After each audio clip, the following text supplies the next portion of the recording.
नमस्ते। कहानियाँ दिल की में आपका एक बार फिर से स्वागत है। कई प्रेम कहानियाँ कब शुरू होती हैं पता भी नहीं चलता।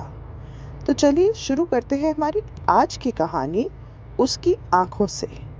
इसका पहला अध्याय उसकी कलम उसका सपना। पहाड़ी पर बने पुराने सरकारी स्कूल में उस दिन सुबह से ही गहमा गहमी थी।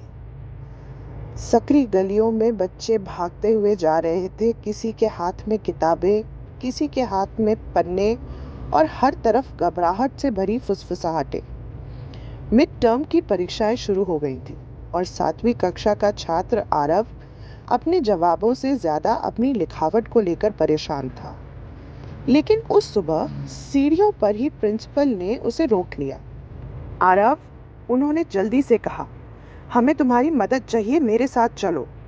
वो चौंका, मैडम, लेकिन मेरी परीक्षा। चिंता मत करो, तुम्हारे टीचर को पता है एक बच्ची को लेखक की जरूरत है। वो जो बोलेगी तुम्हें लिखना होगा। तुम्हारी लिखावट अच्छी है ना? यही वजह थी कि कुछ ही मिनटों बाद वह कक्षा 8 के बाहर लंबे बरामदे में खड़ा हुआ था, जहां एक लड़की लकड़ी की बेंच पर अकेले बैठी थी। उसकी पीठ एकदम सीधी, हाथ गोद में सलीके से रखे हुए। उसके बैग के पास एक सफेद छड़ी टिकी थी। उसकी आंखें बड़ी और हल्की धुंधली सी, आवाज की दिशा में हल्की सी मुड़ी हुई थी। ये रिया है, प्रिंसिपल ने कहा। ये 8वीं में है, तुम्हें इसके लिए लिखना होगा। अच्छे से और सुंदर लिखना, आरव। रिया ने अपना सिर घुमाया और होठों पर हल्की झिझकती सी मुस्कान थी। हेलो, उसने धीरे से कहा। उसकी आवाज में एक मधुरता थी। हेलो, आरव ने चश्मा ठीक करते हुए जवाब दिया। मैं आरव, 7th बी से। थोड़ी देर के लिए दोनों चुप हो गए। मदद करने के लिए शुक्रिया, रिया ने कहा। एक पल के लिए उसे समझ नहीं आया क्या कहे। उसने पहले कभी किसी से ऐसे बात नहीं की थी जो देख ना सकता हो।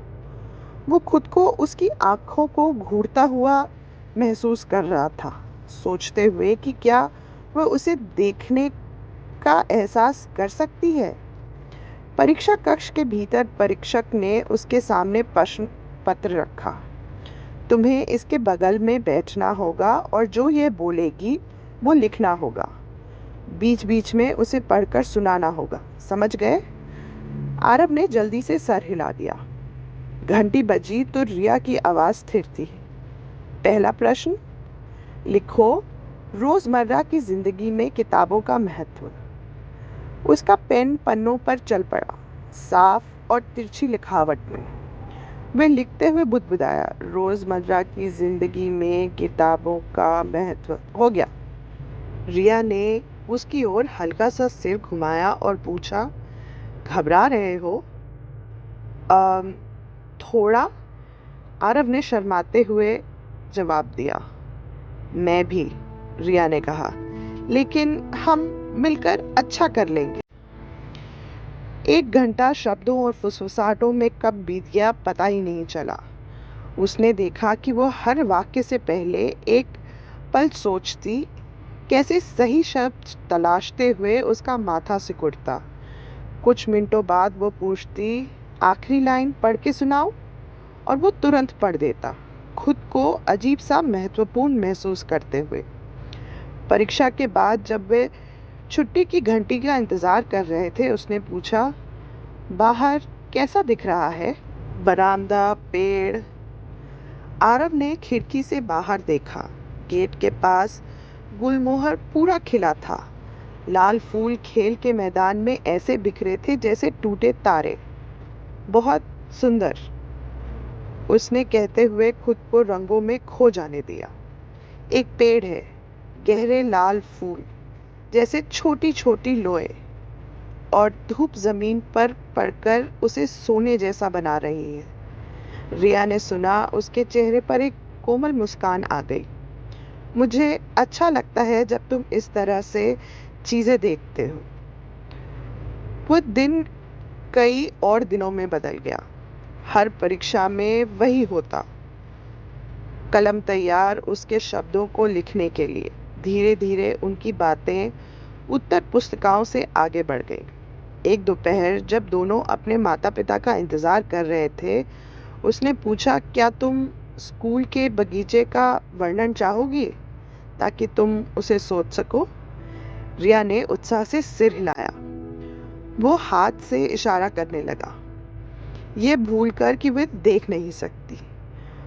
बाड़ के पास गेंदे की कतारें हैं, पीले और नारंगी, और पुराने आम के पेड़ के पास झूला टूटा हुआ है, पेंट उतरा है। मैं कभी कभी वहां बैठता हूँ। रिया खिलखिलाकर हंसी। उसकी हंसी हल्की और खुशमिजाज थी। तुम्हें अच्छा आता है ये। जब तुम बताते हो तो मुझे सच में लगता है कि मैं देख सकती हूँ। अब उनकी दोस्तों पर लोगों की नजरें पड़ने लगी थी। वो उसके बैग उठाकर कक्षा तक छोड़ता, वो उसे रेडियो पर सुने चुटकुले सुनाती। तुम्हें जूते के फीते बांधने नहीं आते ना? उसने एक दिन चढ़ाते हुए कहा, जब आरव झुककर अपने जूते ठीक कर रहा था।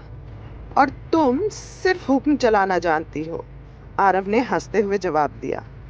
महीने गुजरते गए। वे केवल परीक्षाओं में ही नहीं, स्कूल के बाद भी मिलने लगे।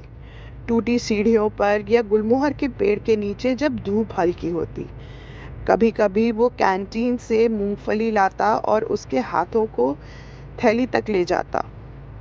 वो हल्की मुस्कान के साथ धन्यवाद कहती और उसके सीने में एक अजीब सी गर्माहट आ जाती।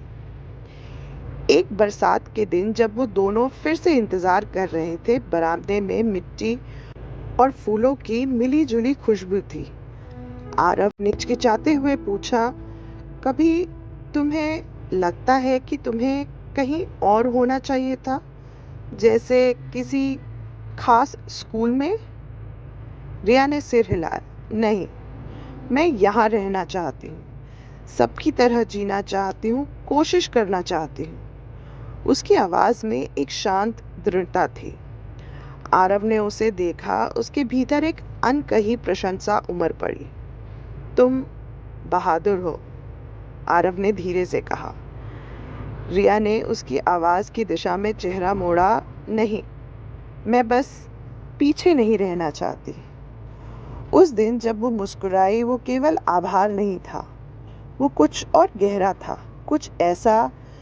कुछ ऐसा जिसे ना तो वो और ना ही कोई और उस समय नाम दे सकता था।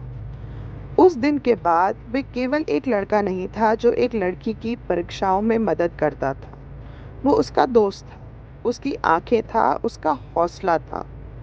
और जैसे जैसे साल हाई स्कूल की ओर बढ़े, उनकी जिंदगी की लय उस पुराने गुलमोहर की जड़ों की तरह आपस में गुथ गई, चुपचाप, अनदेखे और उनकी कल्पना से भी ज्यादा मजबूती से।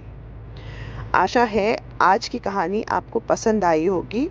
चलिए कल देखते हैं इनकी दोस्ती कहाँ जाती है। धन्यवाद।